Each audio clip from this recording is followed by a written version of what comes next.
اللہ تعالیٰ قرآن میں اصل میں انبیاء کے واقعات کیوں بیان کیا؟ انبیاء جتنے بھی آئے ہیں اللہ تعالیٰ اس میں سے تقریباً 25 نبیوں کے نام اور ان کے واقعات اللہ تعالیٰ قرآن میں ذکر کیا۔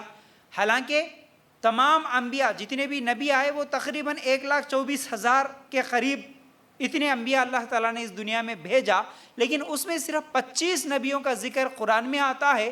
جس نبی کا بھی واقعہ ہم قرآن میں سنتے ہیں، کسی نبی کا مختصر اللہ تعالیٰ نے واقعہ بیان کیا، کسی نبی کا بہت زیادہ ڈیٹیل میں اللہ تعالیٰ نے واقعہ بیان کیا، اور کسی نبی کا بار بار اللہ تعالیٰ نے قرآن میں ذکر کیا، کسی نبی کا 1 یا 2 مرتبہ واقعہ ذکر کیا۔ ایسا جتنے بھی انبیاء کے ہم واقعات سنتے ہیں، اب ان انبیاء کے واقعات میں ہمارے لیے نصیحت کیا ہے؟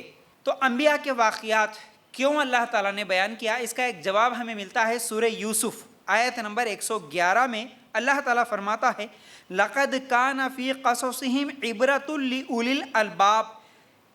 یہ انبیاء کے جو قصص ہے، قصے ہے، انبیاء کے قصے اس لیے بیان کیا کہ عقل والوں کے لیے یقیناً نصیحت اور عبرت ہے ان قصوں میں۔ عقل رکھنے والوں کے لیے، سوچ سمجھ رکھنے والوں کے لیے اللہ تعالیٰ فرماتا ہے کہ اس میں ان لوگوں کے لیے عبرت ہے، نصیحت ہے۔ کیسی کیسی عبرتیں؟ یعنی جن قوموں نے انبیاء کی بات مانی ان کا کیا حال ہوا، اور جو قوم انبیاء کی بات نہیں مانی ان کا کیا حال ہوا، اللہ تعالیٰ کا عذاب کیسے آیا، اور پھر اللہ تعالیٰ کہاں کہاں پر کیسے کیسے عذابات کو بھیجا۔ یہ تمام نشانیاں آج بھی کئی جگہ پر موجود ہے۔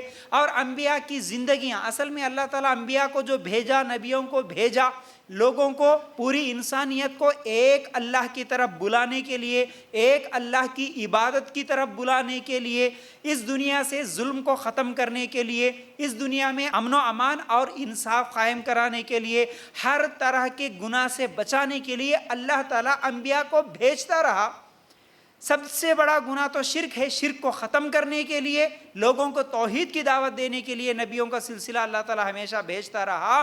تو جو قوم، جو لوگ انبیاء کی بات مان کر ایمان لائے تو پھر ان کے لیے کیا خوشخبریاں تھی، وہ بھی واقعات تھے۔ اور جو قوم نبیوں کی بات نہیں مانی، انکار کر دی، تکبر کر دی، ان کا کیا حال ہوا، یہ بھی اللہ تعالیٰ نے ان واقعات کے ذریعے ہمیں سمجھایا۔ پھر اسی طرح اس میں ایسی نشانیاں ہیں، ایسی عبرتیں ہیں، ایسے ہم لوگوں کے لیے مثالیں ہیں کہ آج اگر ہم ایمان لائے، ایمان والے ہیں، ہمارے ساتھ جو بھی مشکلات پریشانیاں ہوتی ہے، اگر ہم نبیوں کے واقعات سنیں گے تو ہمارے لیے اس میں تسلی بھی ملتی ہے، دنیاوی پریشانیوں سے بھی اور آخرت کے پریشانیوں میں بھی۔ جیسا کہ دشمنوں کا ڈر ہے، ایک پریشانی ہے، بیماریوں کا آنا ہے، یہ بھی ایک پریشانی ہے، کچھ دن کی آزمائش ہے، یہ بھی ایک پریشانی ہے، جیل میں جانا ہے، یہ سب چیزیں کیا ہیں؟ نبیوں کے واقعات جب ہم پڑھیں گے ہمارے لیے تسلی ملتی ہے۔ ہم کو بیماری آئی، اگر ہم ایوب علیہ السلام کی بیماری کو دیکھیں گے تسلی ملتی ہے، ہمت آتی ہے۔ اسی طرح اگر کسی کیا ہے گناہ نہیں بھی کرے، جھوٹے الزام پر اگر جیل میں کوئی پھنسا ہوا ہے، کسی کا بچہ، کسی کا شوہر، تو پھر ہمارے لیے کیا ہے؟ یوسف علیہ السلام کا ذکر ہم لوگوں کو ملتا ہے، تسلی ملتی ہے۔ پھر اسی طرح جو قوم ایمان والوں کو ستائی، تکلیفیں دی، یہ تو ہر نبی کے ساتھ ہوا، لیکن ہمارے نبی صلی اللہ علیہ وسلم کی اگر ہم زندگیاں دیکھیں گے، ہاں ان کی بیٹیوں کی زندگیاں نبی صلی اللہ علیہ وسلم کی، اور اسی طرح ان کی بیویوں کے اوپر جو الزامات لگے جیسا کہ عائشہ رضی اللہ تعالیٰ عنہ، بہرحال ہر نبی کی زندگی میں اور ان کے جو بھی گھر والے ہیں ان کی زندگیاں، جب نبی کی زندگی پڑھیں گے تو نبی کے گھر والوں کی زندگی پڑھیں گے۔ جیسا کہ ابراہیم علیہ السلام ہے، ابراہیم علیہ السلام کی زندگی پڑھیں گے تو ان کی بیوی کے تعلق سے بھی ہمیں معلوم ہوگا۔ اسی طرح ابراہیم علیہ السلام کی زندگی پڑھیں گے تو پھر ہمارے لیے کیا ہے؟ ان کے بیٹے کے تعلق سے بھی معلوم ہوگا، ان کی قربانی، ان کی اللہ کی محبت میں قربانیاں کرنا، یہ تمام چیزیں ہمارے لیے عبرت ہے، ہمارے لیے نصیحت ہے، ہمارے لیے تسلی ہے نبیوں کی زندگی میں۔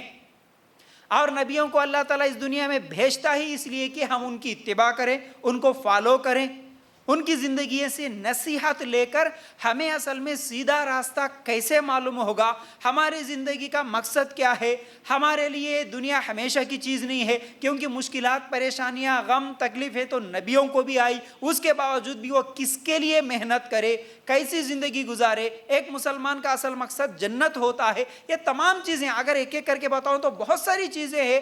ہر نبی کی زندگی میں ہمارے لیے کئی مثالیں، کئی نصیحتیں، کئی عبرتیں، ہم لوگوں کے لیے کئی سبق ملتے ہیں۔